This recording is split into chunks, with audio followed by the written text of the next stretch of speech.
Então, boa tarde a todos. Então, vamos começar mais uma reuniãozinha nossa aqui do nosso programa de residência de ginecologia. Hoje temos dois convidados muito especiais aqui, nossos colegas radioterapeutas, a Cristiane e o Daniel, que vão falar para a gente a respeito de radioterapia no câncer de mama, né? E a gente combinou de falar de uma forma mais abrangente, algumas coisas que sejam importantes nessa nossa rotina do SUS, né, que possam ser interessantes para que todos conheçam, e nesse intuito que a gente tem de alinhar as condutas, né, entre todos os serviços aí que atendem o SUS aqui na Grande Florianópolis. Então, sejam bem-vindos, Cristiane e Daniel, fiquem à vontade, a palavra está com vocês aí. Obrigada, Gabi.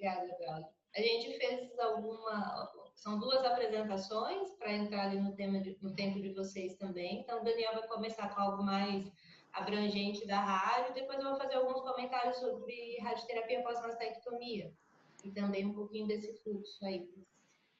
A gente está à disposição. Fique à vontade, Daniel. Ok, muito obrigado. Uma boa tarde a todos. Sou o Dr. Daniel Mirossi, da radioterapia. Eu trabalho no CEPOM em Criciúma. Eu vou apresentar a radioterapia no câncer de mama.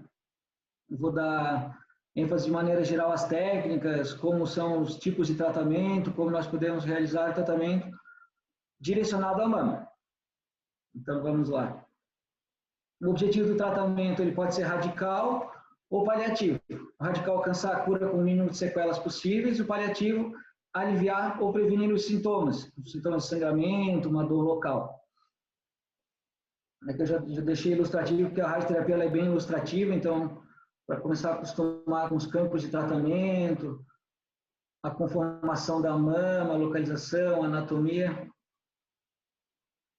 explicar um pouco da radiosensibilidade, que a radiação ela vai sair do aparelho e vai atingir diretamente o DNA das células tumorais, ocasionando a morte celular. Indiretamente pela água, onde vai ocorrer a grande maioria da quebra do ciclo celular. A sensibilidade ela vai variar das células tumorais, ela varia com o ciclo celular, uma máxima em G2, mínima em S, e ele é causado diretamente ou indiretamente. Principalmente indiretamente, 80% pelas quebras da molécula de água, e assim ocasionando a morte celular. Vai envolver a radiação, esse tipo de tratamento. A anatomia, acho que todo mundo já sabe, eu dei uma ênfase maior aqui a parte da drenagem, o nível 1, nível 2, nível 3, a fossa supraclavicular, e aqui já dando um exemplo, mostrando um campo de tratamento onde já inclui o primeiro nível da axila, mamária interna, os níveis axilares e a fossa, sendo uma ideia maior aonde vai o tratamento da radioterapia. Claro que a anatomia da mama, os quadrantes, tudo sendo... Todos já sabem certinho. Como que é a radioterapia? Qual que é a duração estimada de um tratamento?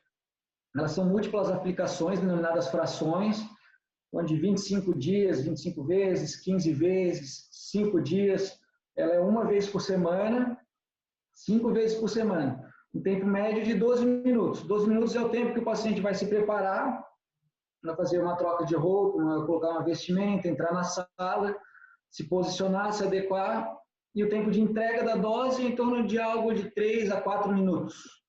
A dose ela é em Gray, é uma dose absorvida, um joule de energia produzida por quilo.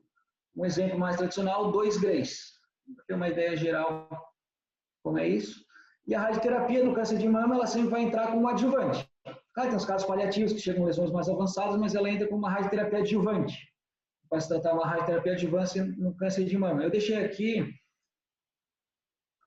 um estudo multicêntrico internacional, onde tem o nosso colega aqui, Gustavo Nader Marta, que é do Sírio-Libanês de São Paulo, e 2 centros americanos, mostrando qual foi o impacto da radioterapia, o atraso dela após o tratamento de quimioterapia neoadjuvante e cirurgia.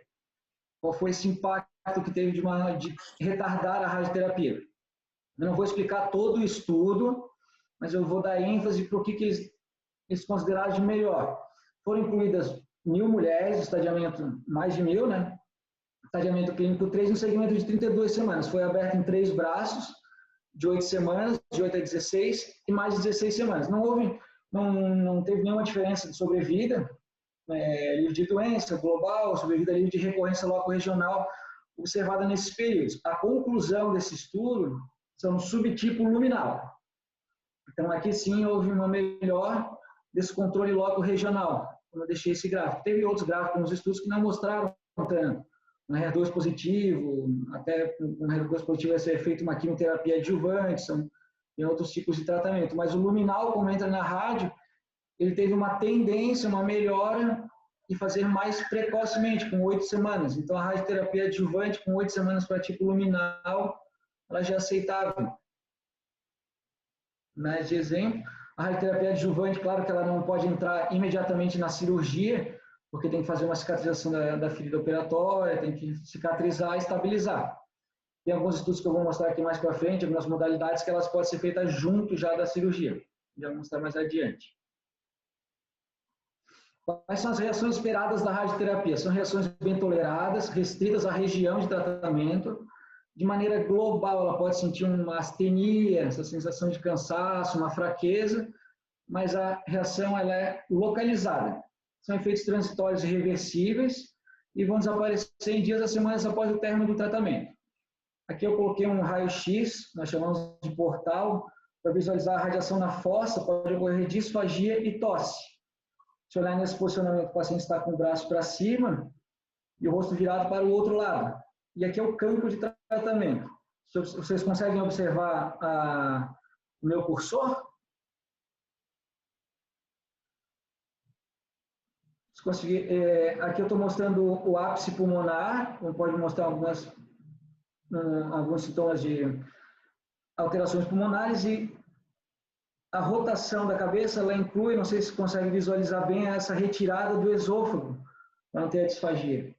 Então, são sintomas que acontecem locais, os tratamentos são locais. A reação mais comum é a radiodermite, um rubor, um calor, um escurecimento de pele e uma descamação de pele. Aqui, claro, eu coloquei uma foto mais avançada, um grau 3, 2/3, uma descamação mais intensa, mas hoje em dia, com técnicas mais modernas, nós conseguimos poupar. A grande maioria das pacientes vão ficar com grau 1, grau 2, um leve rubor, calor na região da mama. Só deixei de exemplo mesmo para mostrar até como ela pode ficar, mas hoje em dia as técnicas são bem mais modernas. E a toxicidade tardia depende das características da própria paciente, a extensão da área tratada, a drenagem, se vai ser só no nível 1, se vai incluir a fossa, e a grande maioria das toxicidades tardias vão ser telangiectasia de pele, retração da prótese, fibrose pulmonar, pneumonite, pericardite e hipotireoidismo. Hipotireoidismo também entra no campo da fossa. Vocês podem ver que pode ocorrer, na grande maioria das vezes, uma hiperpigmentação da cicatriz cirúrgica e uma retração da mama. Então, o tratamento em si, nós temos 2 modalidades, que é a teleterapia, o próprio acelerador linear, e a braquiterapia, onde o aparelho, a fonte de radiação está dentro desse robô. Ela vai ser direcionada para dentro da lesão, do leito onde vai ser a cirurgia. Aqui eu vou explicar mais certinho. Então, a radioterapia ela tem essas modalidades convencional, tratamento básico, uma hiperfracionada, nós conseguimos fazer em menos dias com uma dose um pouco mais avançada, uma radioterapia parcial, onde só vamos tratar uma região, um quadrante da mama, intraoperatória, braquiterapia e elétrons. A braquiterapia, então, é a seção do material radioativo, ela vai sair daquele robô e vai entrar direto, vai entrar dentro ou próximo do órgão a ser tratado. São utilizadas fontes, um catéter que é direcionado, e a fonte ela vai entrar dentro do leito, ocasionando, então, um tratamento de dentro para fora. Na fossa intersticial intercavitária, o tratamento ele é focalizado. Existem diferentes tipos, intersticial por agulhamento. Aqui estou mostrando um agulhamento feito na região onde estava o leito operatório, e intracavitário por aplicadores. Aqui colocação, tem todas umas técnicas para fazer, com acelerador linear. Os aplicadores eles podem ser únicos, como pode ser, hoje em dia, em aparelhos mais modernos, eles têm uma variedade de fontes, ela pode ir entrando em cada canal desses aqui. Então, esse aqui é só um canal e ele tem vários canais. Então, tem vários tipos de aplicadores. Aqui nós conseguimos conformar a dose. O que é a conformação da dose? Nós colocamos os aplicadores e a fonte ela fica parada, ela tem um tempo de radiação. Aqui você pode notar que tem um arco costal bem próximo, então nós não podemos fazer uma dose tão forte no arco costal. Então nós reduzimos o tempo. Nós conseguimos conformar a dose no arco costal e aonde não tem os órgãos de risco, uma proteção, então nós conseguimos fazer uma dose mais direcionada, tanto uma lesão, está superior, inferior, isso tudo nós conseguimos definir, nós conseguimos fazer uma geometria da dose. E aqui o agulhamento é a mesma história. Colocamos inúmeros agulhamentos, às vezes coloca uma agulha perdida, às vezes um pouco angulada, que não vai ter sentido, então não precisamos deixar um tempo de dose nessa agulha. Então tiramos e conformamos as outras, deixamos menos tempo onde ela vai pegar arcos costais. E assim nós conformamos a dose. Um tratamento que tem seus prós e contras, tem seus benefícios. Então, é uma modalidade para mostrar para vocês. Aqui vocês estão vendo mais uma figura, como fica o balão, vamos dizer assim, o mammocyte, né? Ela na cicatriz, é colocada, né, no próprio leito, né? Nós conformamos, podemos ver todo tipo de agulhamento. Então, essa agulha aqui, ó, como estava muito longe, não fizeram uma dose tão forte, um tempo de tratamento maior, ele foi calculado nas regiões mais próximas. Foi conformado tudo, dando uma margem de segurança, mas a dose em si é bem programada no leito. Então aqui são várias agulhas, feita a programação da distribuição da dose. Os efeitos colaterais, tem a vermelhidão, as contusões, a própria manipulação dessa cirurgia, né, a manipulação dos catéteres, a dor mamária que vai ter depois, infecções, e aquelas fraturas de costela, como tem suas contraindicações também. No mammocyte, onde só tem um aplicador, nós não conseguimos fazer uma dose tão forte por causa dos arcos costais e até mesmo uma dose em lesão de pulmão, né, para não ocasionar nenhuma pneumonia, nenhuma lesão pulmonar. Mas tem mamas, tem anatomia muito adequada que não tem problema. Então tem seus benefícios, mas tem seus malefícios, né? Muita contusão, ou essa aqui depois de um tratamento, como é que ela fica? Então elas vão ficar com marcas. Tem seus prós e contras, tem muitos serviços que usam, tem seus benefícios. Elétrons é uma radiação corpuscular, é um tipo de radiação, ela tem alta energia e pouca profundidade, nós utilizamos muito para uma reirradiação, casos paliativos de sangramento. Isso nós uma recidiva de pele, o paciente fez uma mastectomia, mesmo uma radioterapia adjuvante, e posterior a fazer uma recidiva em pele, nós podemos ter essa modalidade de fazer uma reirradiação, não só com elétrons, mas também com fótons, que é o tratamento no normal, vamos dizer assim. Depois eu explico ali. A reirradiação, claro que ela vai causar uma dermatite maior, né? Uma toxicidade aguda grau 3 em torno de 14%, mais comum uma pneumonite aguda causar pericardite pela própria reirradiação. Fratura de arcos costais, a fratura de arcos costais ela é só falada pela uma inspiração profunda da paciente, só mesmo ela fazendo uma inspiração profunda já causa uma fratura de arco costal por uma reirradiação. O tecido fica muito fraco e pode causar uma segunda neoplasia induzida.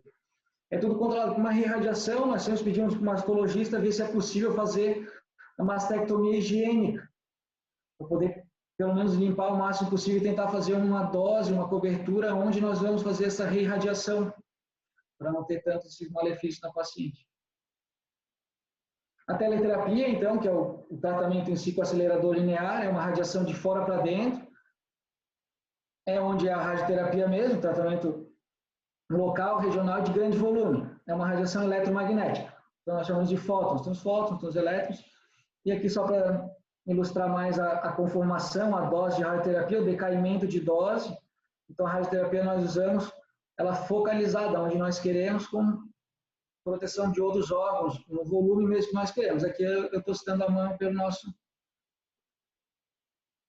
nossa aula. As técnicas, a paciente vai ficar em posicionamento, como é que vai ser? Ela tem que ser bem posicionada, ela tem que ser confortável, nós usamos imobilizadores, marcação dos limites, fizemos todo o delineamento da mama, da fossa, realizamos o planejamento para depois, assim, fazer o tratamento. Então, tem toda uma etapa de tratamento.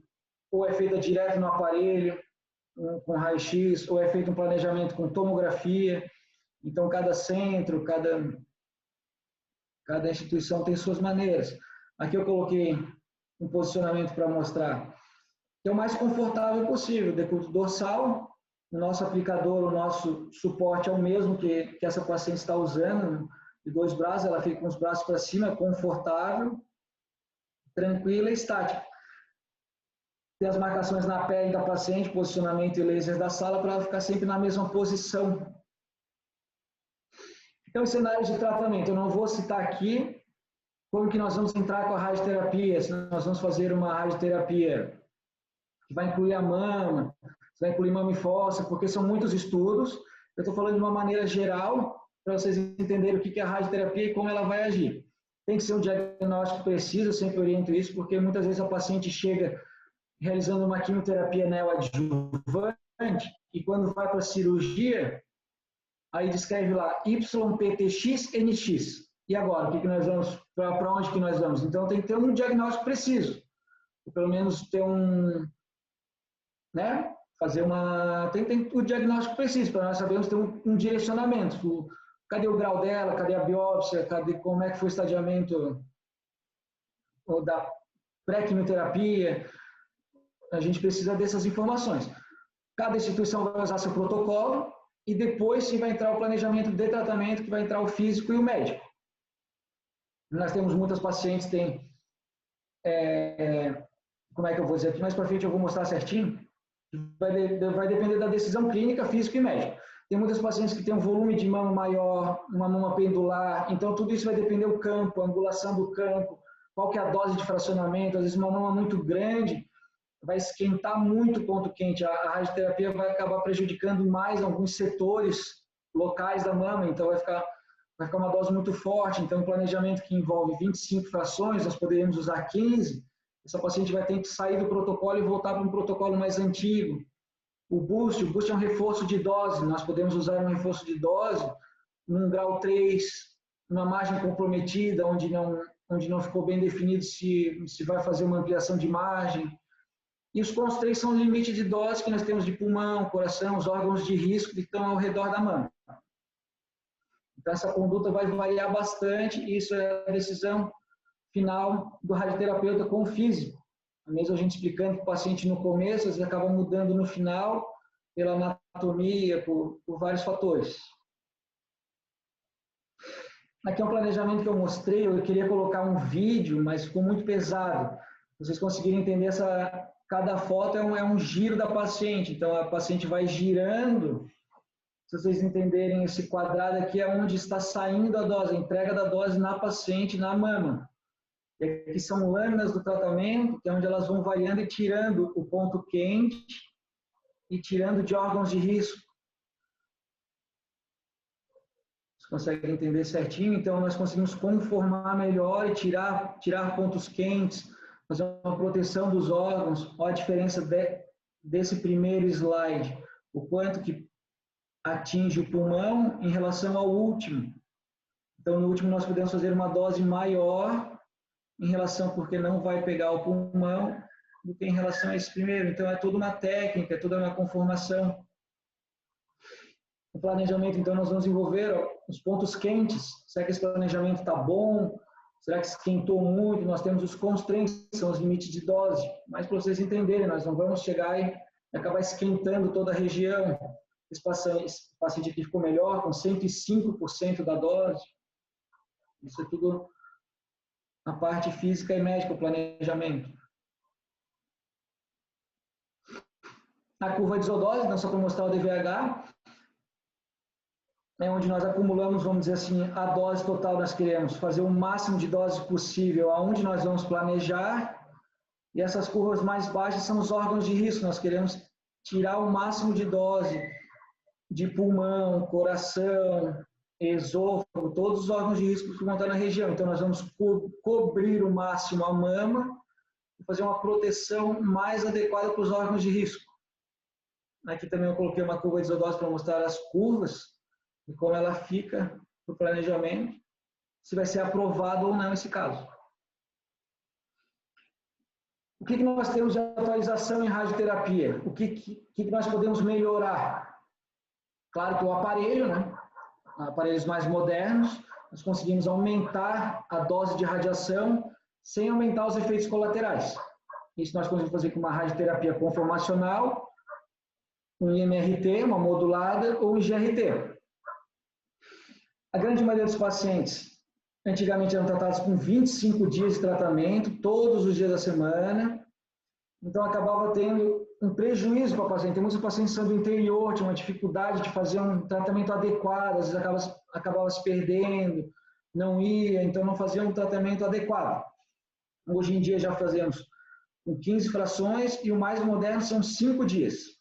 Eu deixei aqui para ilustrar como o tratamento convencional atingia um ponto quente de 110%, atingindo o pulmão. Um tratamento agora com múltiplos campos, olha como a dose de 100%, que é onde nós queremos jogar na mama, atingir o volume de tratamento, nós acabamos atingindo o pulmão. Num tratamento mais moderno, nós conseguimos jogar essa dose toda na mama e uma proteção excelente pulmonar. Vamos lá como é que ficou. E o ponto quente de 110 praticamente sumiu. Tem um pontinho que está girando aqui uns 105%. Então, nós conseguimos diminuir a dose em alguns pontos e melhorar a cobertura de dose. Então, são tratamentos mais modernos, aumentar essa dose sem aumentar os efeitos colaterais. Então, aqui aumentar a dose que eu falo aqui, ó, 2 grays, aqui está 2,67 grays, tratamento mais moderno são 5 grays. Olha o MRT nesse caso aqui, vocês podem ver que o coração, a área cardíaca, ela está incluindo em praticamente metade da região do campo de tratamento. Incluindo toda a mama, esquentando, está com ponto quente alto, então ia ficar um tratamento ruim, não ia ser bom para o paciente. E olha esse caso aqui, a diferença do MRT, o quanto que poupa a dose do coração. O ponto quente ele sai, nós conseguimos fazer uma cobertura muito boa na região da mama. Essas são as novas modalidades. Agora tem os prós e os contras também. Na radioterapia, o menos, na mama também o menos pode ser mais. Então assim, 2D e 3D, nós incluímos só a mama. No IMRT, são múltiplos campos. Então, esses múltiplos campos acabam ocasionando uma saída de dose e onde atinge uma grande parte pulmonar. É uma dose pequena, mas será que precisaria ser irradiada essa conformação toda essa região? Olha só, inclui até a outra região pulmonar, o pulmão contralateral. Um 2D e um 3D já é uma dose adequada, mas claro que tem suas variedades anatômicas e tudo mais, como eu expliquei no slide anterior. Às vezes, uma paciente com uma área cardíaca muito no campo, nós temos que fazer um MRT, nós conseguimos fazer uma distribuição de dose pequena, mais pulmonar, mas nós tiramos um ponto quente do coração, da área cardíaca. Hoje em dia nós temos uma técnica também que é field in field, que é campo sobre campo, onde nós conseguimos tirar os pontos quentes de algumas regiões, onde é o maior benefício. E o arco volumétrico. O arco volumétrico é um tratamento que o ponto quente, se vocês notarem bem, ele só está na mama, o nosso volume de tratamento está excelente, uma cobertura, um ponto quente pulmonar e cardíaca pequena, mas ó, a distribuição, como ela fica da radiação, vamos dizer assim, de fuga, para ter uma palavra melhor, tá?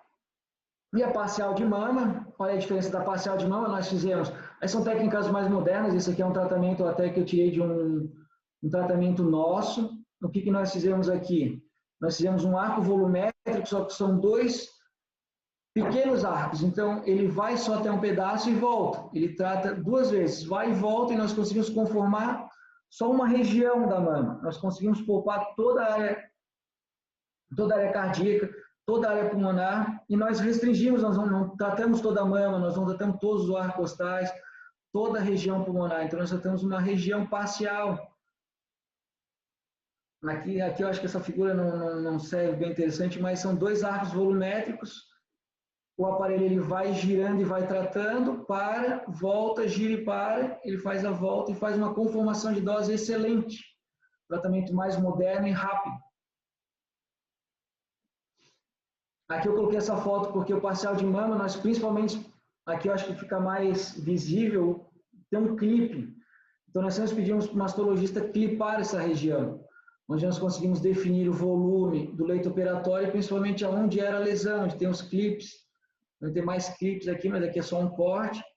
Então mostrando o benefício, enfatizar que é bom e necessário colocar um clipe cirúrgico, principalmente para uma indicação de radioterapia parcial de mama. Mas o paciente vem com a indicação de radioterapia parcial de mama, mas não está clipada. Ou tem que fazer um bom estadiamento, ou com ressonâncias, ou com exames de imagem, para nós localizarmos certinho onde é que está essa região. Nós sempre pedimos para fazer o melhor, claro. E mesmo para mama e boost, aonde vai estar o boost? O boost é aquele reforço de dose. Nós podemos fazer 15 frações, mas ela tinha um grau maior, um grau 3, ela tinha uma margem exígua, então nós vamos reforçar uma dose. Esse reforço de dose, com o clipe cirúrgico, vai ser muito eficiente. Claro que nós temos a mamografia, temos o ultrassom, nós sabemos onde é que está o quadrante, mas fica mais essa força para o mastologista clipar essa região. E hoje em dia as técnicas estão incluindo 15 frações mais 3 e os 5 mais 3. E nós temos de mais moderno antigamente, ó, o hipofracionamento. Esse é o tratamento convencional, já caiu em desuso. Ele iniciou, para vocês terem uma ideia, porque o Start B ele foi iniciado em 1999. Então, foi melhorando as técnicas, foi melhorando o aparelho, foi melhorando o controle de qualidade. Tudo isso foi melhorando e nós fomos visualizando, fazendo campos diferentes, técnicas modernas. Mas começou lá em 2000, fazendo todo esse hipofracionamento. Ele fez o quê? Ele fez 2 braços de 25 frações e fez um de 15 frações com uma dose um pouco maior. E ele mostrou que o controle loco regional, até mostrou uma recidiva loco regional, mostrou uma taxa menor, então já teve um benefício. Mas foram semelhantes, o estudo mostrou que foram semelhantes. Então, se foram semelhantes, o paciente não precisa vir 25 dias para tratar, se um estudo de 15 dias já é o suficiente. Então, ela vai se beneficiar com 10 dias. Isso não só a paciente, como todo o serviço. 10 dias de várias pacientes, nós conseguimos colocar mais pacientes para tratar, diminuir a fila de espera. Assim vai indo. Então, vamos modernizando. Aqui, esse aqui é um consenso da americana, da Astro, mas publicado em 2011, mas só a diferença 10 anos depois, 11 anos depois, eles colocavam que esses estudos eram só para pacientes acima de 50 anos, pacientes com lesões pequenas, e depois esse guideline ele foi atualizado em 2018, e aí começou a incluir todas as pacientes, elas podiam fazer quimioterapia neoadjuvante, então ela foi incluída em praticamente todos os casos. Hoje em dia, nos 2 serviços que eu trabalho, nós praticamente fizemos 15 frações, mais um reforço de dose ou não. Alguns casos, com uma mão muito volumosa, como eu falei no planejamento, ele pode ser voltado e fazer as 25 devido a dose ser maior e não ter os benefícios nos órgãos de risco e tudo mais. Mas a grande maioria dos pacientes, então, até elas chegam no nosso consultório falando, doutor, eu vou fazer 25 dias, o mastologista, o oncologista me falou que vai fazer 25 dias. Eu falei, não, calma, vamos planejar, nós vamos organizar. E quando eu falo que ela vai fazer 15 dias ou em 5 dias, ela chega a dar um pulo de alegria. Ela comemora com isso. Então, tem seus benefícios. Ela se sente até mais confortável. Em 25 dias. Então, o guideline mostrou que tem esse benefício. E o que nós temos de mais moderno, para finalizar a aula, é o FAST, que saiu agora, até também em 2018, mas ele foi publicado. É um fase 3, 5 frações. Eu não vou falar muito do estudo para não comprometer tanto, mas o que acontece? É um um super hiperfracionamento, mas o que acontece? Esse fracionamento ele é uma entrega de dose muito alta, então nós temos que fazer filmes diários. Esse filme diário depende de cada serviço, não pode ser feito pela técnica. Nós não conseguimos no CEPOM para fazer filme diário, nós temos que fazer raio-x. Isso envolve mais tempo. Oi? Não. A quantidade de pacientes vai acabar influenciando muito no tempo e não é adequado. Aqui em Criciúma nós temos um aparelho que faz um raio-x na hora, então nós conseguimos conformar um posicionamento, adequar o paciente e nós entregamos a dose plena, conseguimos fazer certinho o planejamento. Quanto mais tempo a paciente fica no aparelho, mais ela vai ficando cansada, mais ela pode se mexer. Então, uma dose muito forte, ela pode acabar saindo do nosso planejamento. Então, a maior atualização da radioterapia são em 5 frações, na grande maioria, principalmente incluindo uma radioterapia parcial de mama, onde nós fizemos com arco volumétrico, vamos dizer assim, 2 semiarcos volumétricos, e a grande maioria das pacientes nós vamos fazer em 15 frações. Tá certo?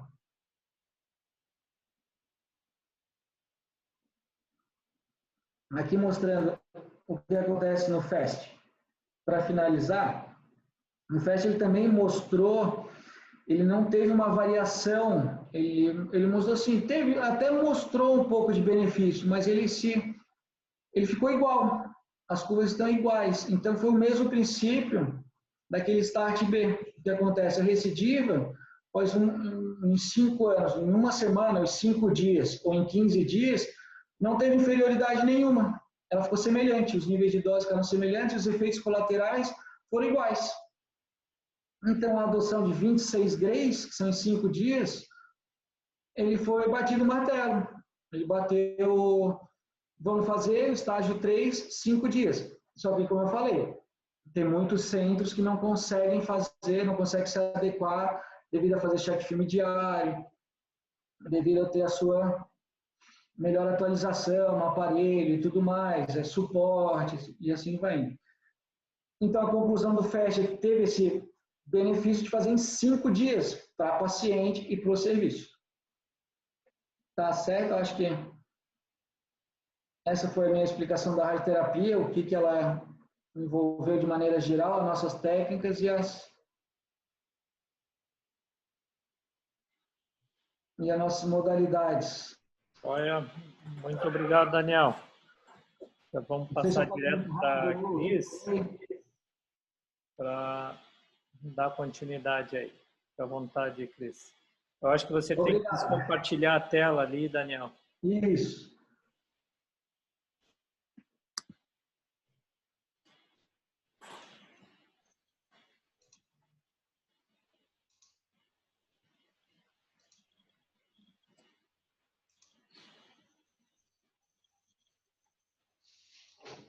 Acho que vocês estão vendo minha tela agora. Sim, sim. Estamos vendo bem, Cristiane. Então, assim, continuando um pouquinho o que o Daniel estava colocando, no sentido de fracionamentos e técnicas, né? Porque hoje a gente tem uma variação grande de possibilidades de tratamento do paciente. Realmente o hipofracionamento a gente já usa há algum tempo, com bastante segurança. O FAST ainda depende muito da indicação clínica, não são para todas as pacientes, né? Em geral, os serviços privados conseguem fazer o FAST com mais facilidade do que os serviços públicos, por uma questão de atualização de equipamento, porque realmente o IGRT, o Exact Track que nós temos aqui, o Conibin, os Portal Vision, eles acabam sendo acessórios dos equipamentos que são caros e muitas vezes os serviços que atendem o SUS, como o CEPOM, é muito difícil essa atualização o tempo inteiro. Então, às vezes, o serviço quer aplicar, mas muitas vezes essa questão pública impede um pouco. Então, realmente, o FAST fora do Brasil, como o sistema de cobrança é um pouco diferente, é muito utilizado. Aqui ainda fica nos serviços, principalmente os serviços privados ou os grandes centros oncológicos que têm uma grande atualização, né? Então, aqui, Criciúma, Florianópolis, Blumenau, todos esses serviços que têm equipamentos privados conseguem fazer, mas tem uma questão de indicação clínica, não são para todas as pacientes. Como o Daniel falou, volume, anatomia, isso interfere demais no planejamento. Por isso é feito o planejamento, né? A tomografia de planejamento, ela é feita para que a gente consiga encontrar a melhor forma de entregar a dose para o paciente, com o melhor número de frações e com a melhor técnica. Antigamente a gente tinha basicamente 2 técnicas, hoje a gente passa a ter 5 técnicas e vê sempre os prós e os contras. A gente precisa proteger que órgãos de risco, mas a gente pode aceitar uma dose baixa, mínima, em outras partes também, que é essa dose de fuga, na verdade é uma dose espalhada, uma dose muito, muito baixa, mas que no IMRT, no VMET, ela vai existir. Né? No 3D e no 2D, não. Mas, em compensação, a gente não consegue proteger tanto o pulmão, não consegue proteger tanto o coração. Os principais protocolos para IMRT, para VMET, é realmente mamas volumosas, presença de prótese, lado esquerdo, irradiação de mamária interna, que realmente a gente tem que irradiar um volume maior, axila. Preferencialmente, essas técnicas são usadas para esses casos. Ah, ficou um ponto quente alto, não conseguimos conformar, uma mama muito volumosa, às vezes uma anatomia de reconstrução com mamas muito justas também, uma indicação de MRT para se poupar outra mama. Então, essas técnicas vão dando mais liberdade para a gente poder escolher o que vai beneficiar o paciente e causar o menor dano possível ali. As técnicas de preservação de pele também, né, Daniel, que limitam, diminuem muito as radiodermites, que acaba sendo o que mais incomoda ali nós, as pacientes, porque tem desconforto, tem dor, esquenta, então essas técnicas vêm para minimizar dano, né? Claro que a indicação, muitas vezes, como o Daniel disse, a gente tem que voltar atrás e fazer uma 25 frações, né? O nosso protocolo aqui, a gente usa muito boost concomitante, então ele já entrega o reforço de dose junto, que também facilita, melhora a toxicidade. São técnicas e possibilidades para a gente poder oferecer um tratamento menos tóxico possível, mas deixando claro que não são para todas as pacientes se beneficia do melhor tratamento, nem sempre, né? Nem sempre o VMET é o melhor tratamento para uma paciente, por isso as opções de técnicas que é o que a gente faz durante os planejamentos, né? Então, aqui eu vou falar um pouquinho sobre indicação pós-mastectomia, naqueles casos que não são casos tão avançados já o diagnóstico, são casos que a gente fica na dúvida realmente de onde a gente vai ter benefício ou não, tá? Hoje a gente tem como indicação clara absoluta a radioterapia pós-cirurgia conservadora. A cirurgia conservadora é oferecida mesmo em locais que têm acesso à radioterapia, né? Tem muitos locais que ainda não têm, principalmente no Brasil. E também agora a gente tem tido muita quimioterapia neoadjuvante, é um protocolo que vem para ficar realmente. Então, a radioterapia também vai se adaptando a essas novas mudanças. Redução de cirurgia, redução do volume operado, mastectomia ou não. Aqui eu trago um pouquinho sobre o uso ali da radioterapia nas pacientes mastectomizadas, mas que tem um volume menor de doença, né? Que não necessariamente é uma doença muito avançada ao estadiamento.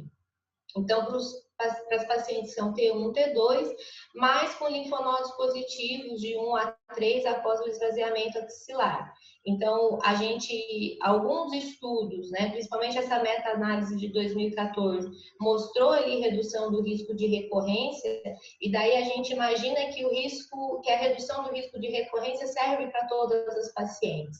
Não, essa é a grande pergunta, né? O benefício é para todas as pacientes?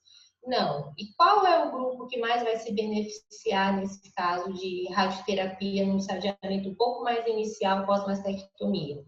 Então, a ASCO também, junto com as sociedades de radioterapia americana, ela faz ali um guideline nos passando quais são os fatores de risco que a gente precisa estar atento para indicar a radioterapia pós-mastectomia nesses casos, né?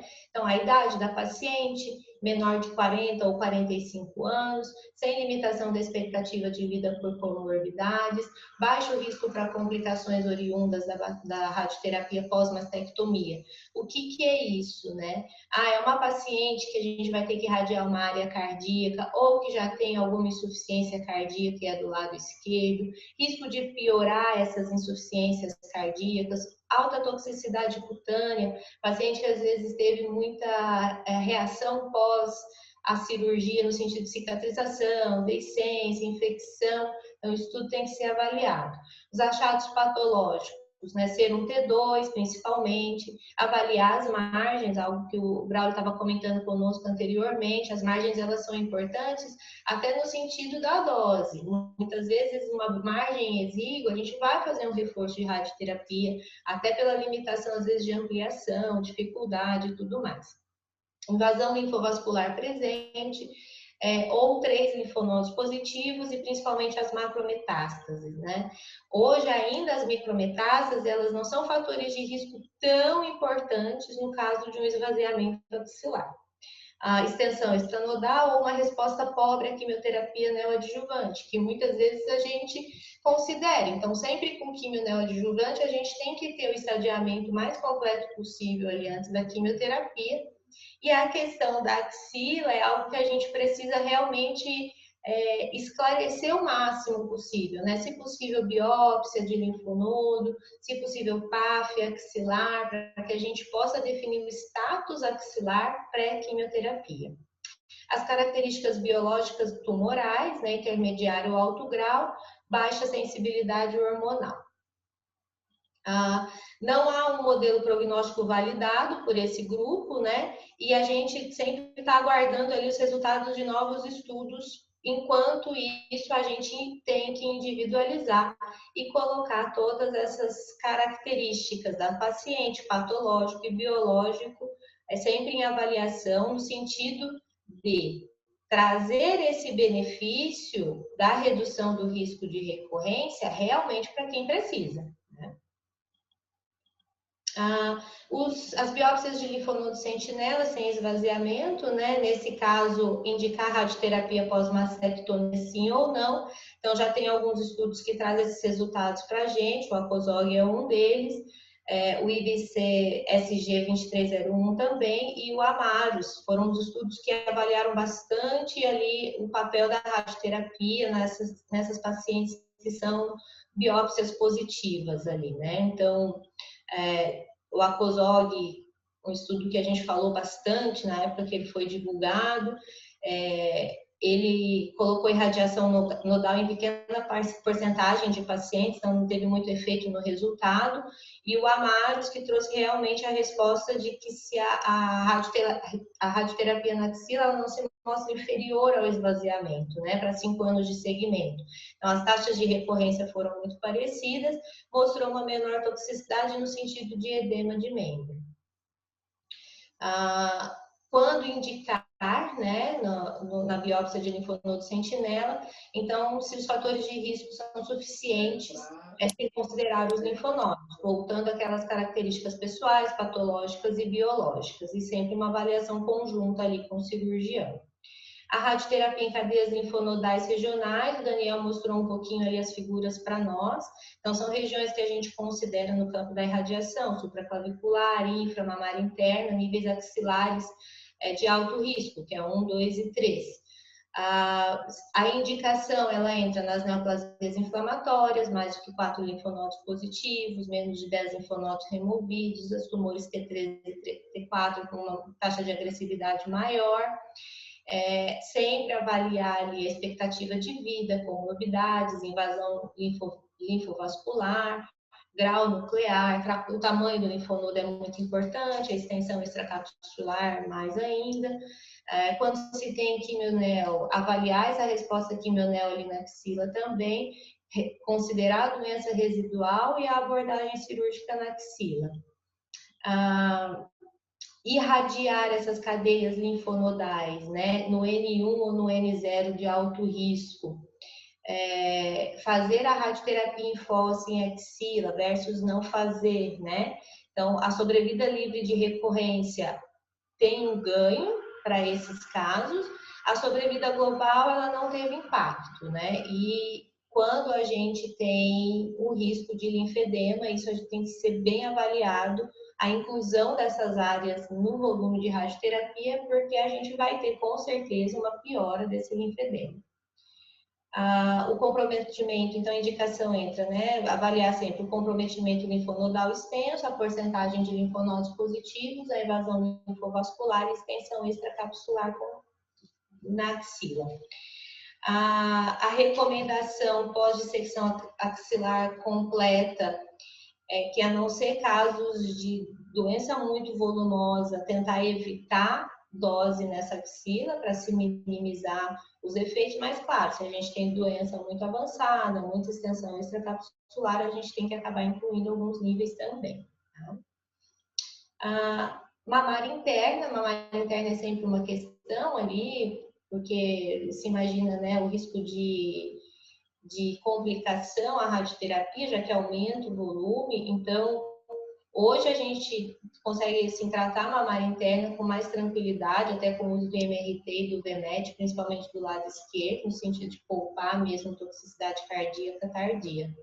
Porque em muitos casos a gente vê o ganho de sobrevida livre de recorrência, principalmente para os grupos de alto risco, que a gente tem estadiamento mais avançado, alto risco patológico, característica tumoral altamente recidivante, né? Então, os critérios de risco, a gente tem que considerar o T, a lateralidade, a região medial ou central de mama, que realmente vai ter uma disseminação maior para a mamária interna, e sempre fazer a porcentagem dos linfonodos positivos ali, se foi feito quimioterapia, se a paciente completou o curso de quimioterapia, se teve que ser interrompido ou foi contraindicado. Então, a mamária interna é sempre uma área que a gente tenta avaliar e realmente ela é reservada, ela é utilizada nos pacientes de maior gravidade. Tá? Aqui é o ganho estatístico, né, de sobrevida global ali nos grupos de alto risco selecionados para tratamento de mamária interna e não mamária interna. Então, tem um pequeno ganho, mas na sobrevida global, o grande ganho também é na recorrência local. Uma recorrência mamária interna é sempre bem difícil de abordar depois, tanto com reirradiação quanto com resgate cirúrgico. Em geral, são áreas bem difíceis de fazer um resgate, né, terapêutico. Aqui entra as recomendações clássicas, né? Mais do que 4 linfonodos, T3, T4, estadio clínico 3, margens positivas, extensão extracapsular. A omissão da radioterapia, ela também pode ser considerada em alguns cenários, então a gente tem 2 estudos que corroboram para isso. Aquelas pacientes com expectativa de vida menor do que 10 anos, que estão acima dos 70 anos, os pacientes que são T1, CN0, sem invasão linfovascular, margens livres, receptores de estrogênio positivos, terapia endócrina adjuvante prescrita, né? Cirurgia conservadora também. Então, são alguns casos que a gente pode avaliar a omissão com segurança, sem redução de sobrevida dessas pacientes. Essas são as referências. Eu queria só colocar um pouquinho do fluxo, né? Acho que é importante o fluxo de pacientes para esse cenário, esse tipo de aula. Então, eu imagino que vocês estejam mais no cenário SUS, e aí em Florianópolis o que a gente tem como encaminhamento é realmente o CEPOM, o Hospital de Caridade. O Hospital de Caridade, ele não faz parte do CISREG por ele ser um atendimento à Prefeitura de Florianópolis. Então, o paciente não precisa estar no CISREG para atendimento, fica um atendimento um pouco mais fácil, um pouco mais rápido. Lembrar que a intenção do atendimento SUS ali no Caridade é realmente tentar agilizar um pouquinho o tratamento dessas pacientes.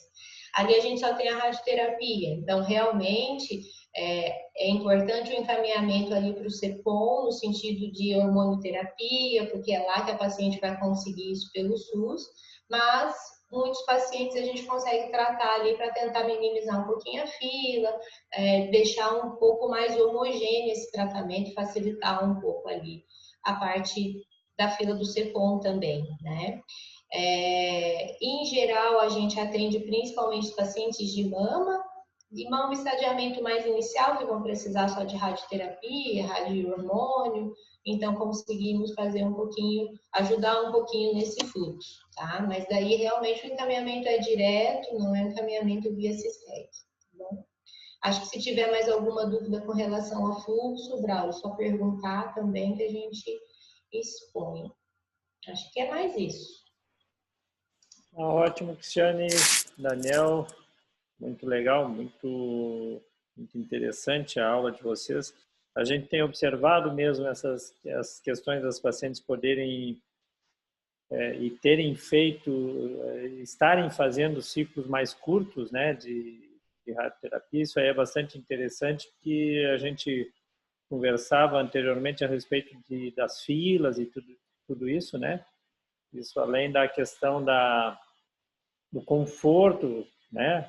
As pacientes no sentido de comparecerem menos vezes ao serviço de radioterapia, isso aí agiliza muito, né? Essa questão de acesso ao tratamento, né? De possibilidade de acesso ao tratamento no tempo correto, né? No tempo ideal, né? Isso é uma coisa muito legal.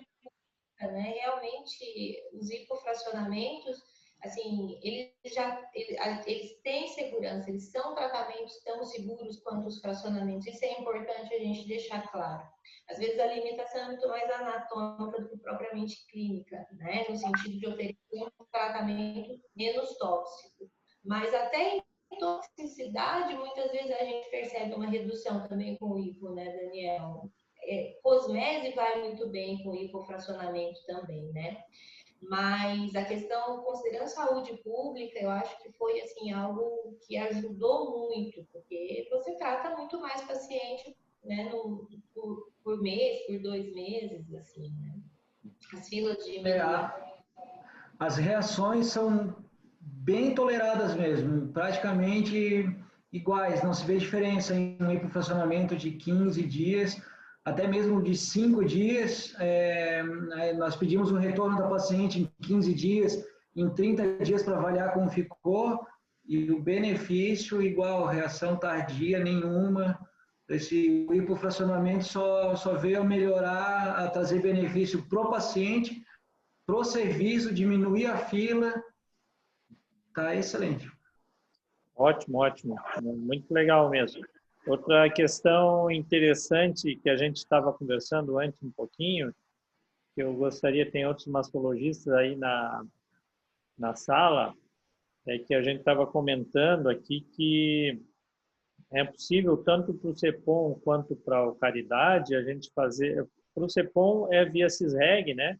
Mas é possível, naqueles casos em que a gente considere que sejam pacientes que não teriam um tratamento adjuvante quimioterápico, tipo a doença luminal, né, estadio 1, por exemplo, né, ou lesão menor de 1 centímetro, axila negativa, né, que você tem segurança, assim, que não vai ser indicado o tratamento adjuvante, né, quimioterápico, né. Você pode fazer um encaminhamento ou pelo CEPOM via NIR, né, núcleo de regulação, direto para a radioterapia, ou a Cris está nos colocando também para o Hospital de Caridade, né, certo? No sentido de agilizar essas filas, né, porque uma preocupação que a gente tem é a paciente chegar fora de tempo, né, para fazer a radioterapia adequada, né, no tempo adequado, né, digamos assim, né.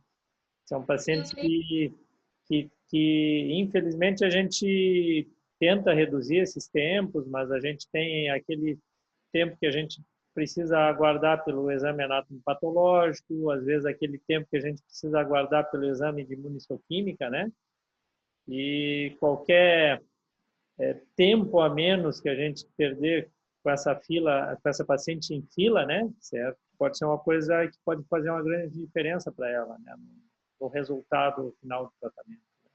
Não, Então, o tempo ideal ele é algo muito importante, né? A gente tenta sempre fazer o tempo tanto após neoadjuvância, mas também com cirurgia também, né? E tentar respeitar as 8 semanas, 2 semanas, né? Quanto mais o tempo passa, maior a chance de uma recidiva, né? Que não seja uma recidiva pelo tempo, que é algo que a gente consegue, né, minimizar ali. Legal. Mas são Legal. alternativas, realmente, que estão à disposição, né? Então, pessoal, a Lidiane que está aqui, deixa eu ver quem é mais de março aqui, a Cristiane, a Rebeca, né? A Joana. A gente pode encaminhar, então, direto, a Luísa, direto para a rádio, nesses casos que a gente considerar adequados, né?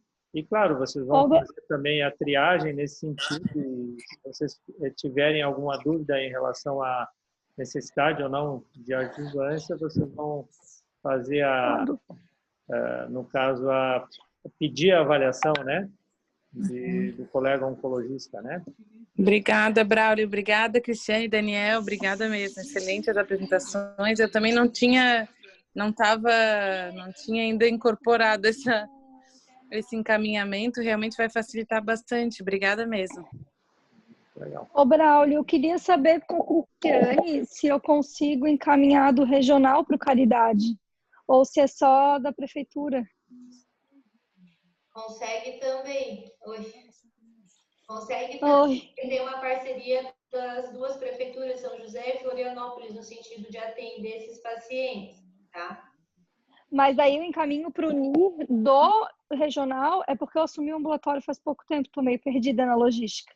Ou eu faço encaminhamento, tu sabe? Não sei se tu sabe também, né? Caridade.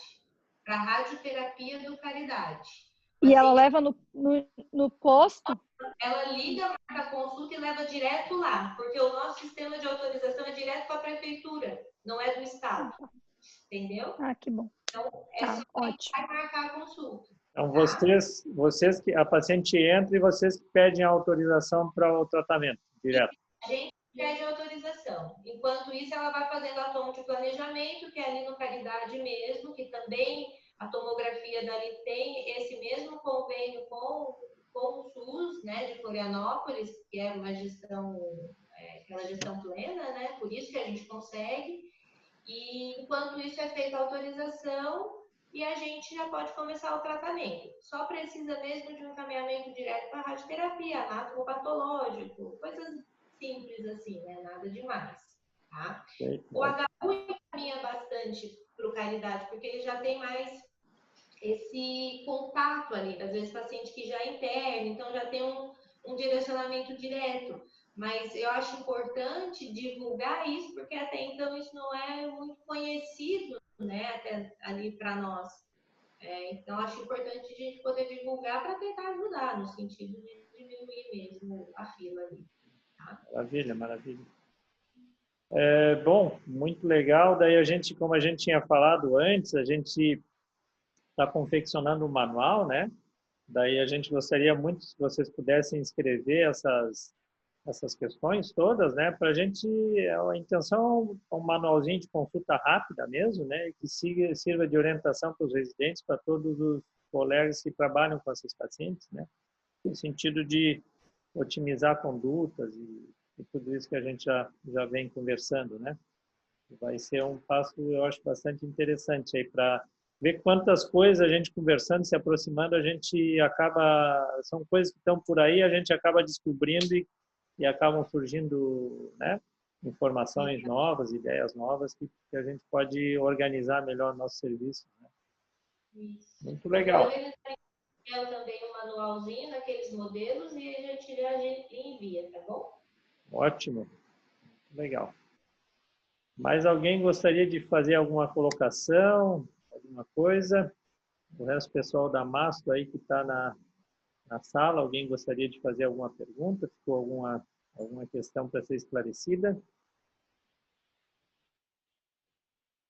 Eu acho que tá todo mundo satisfeito, então, Cristiane.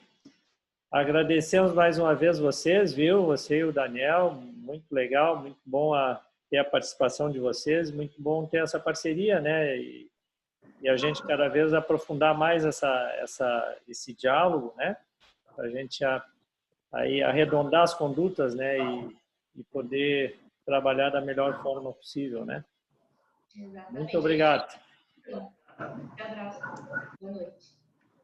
Muito obrigado, doutor Braulio. Muito obrigado, Zé Cristiane.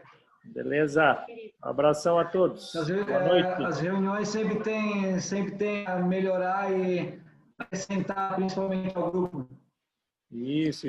Eu sei que, claro, vocês têm a vida bem atribulada, mas a gente tem as nossas reuniões, estamos fazendo toda terça-feira nesse horário. Semana que vem é sobre tratamento adjuvante de doença luminal. Aí vai ser o pessoal lá do CEPOM que vai ministrar para a gente. Beleza? Vamos acompanhar sim, vamos. Daí eu encaminho o link para vocês. Tá, ok. Obrigado. Abraço. Valeu, uma boa noite. Muito obrigado. Boa noite a todos.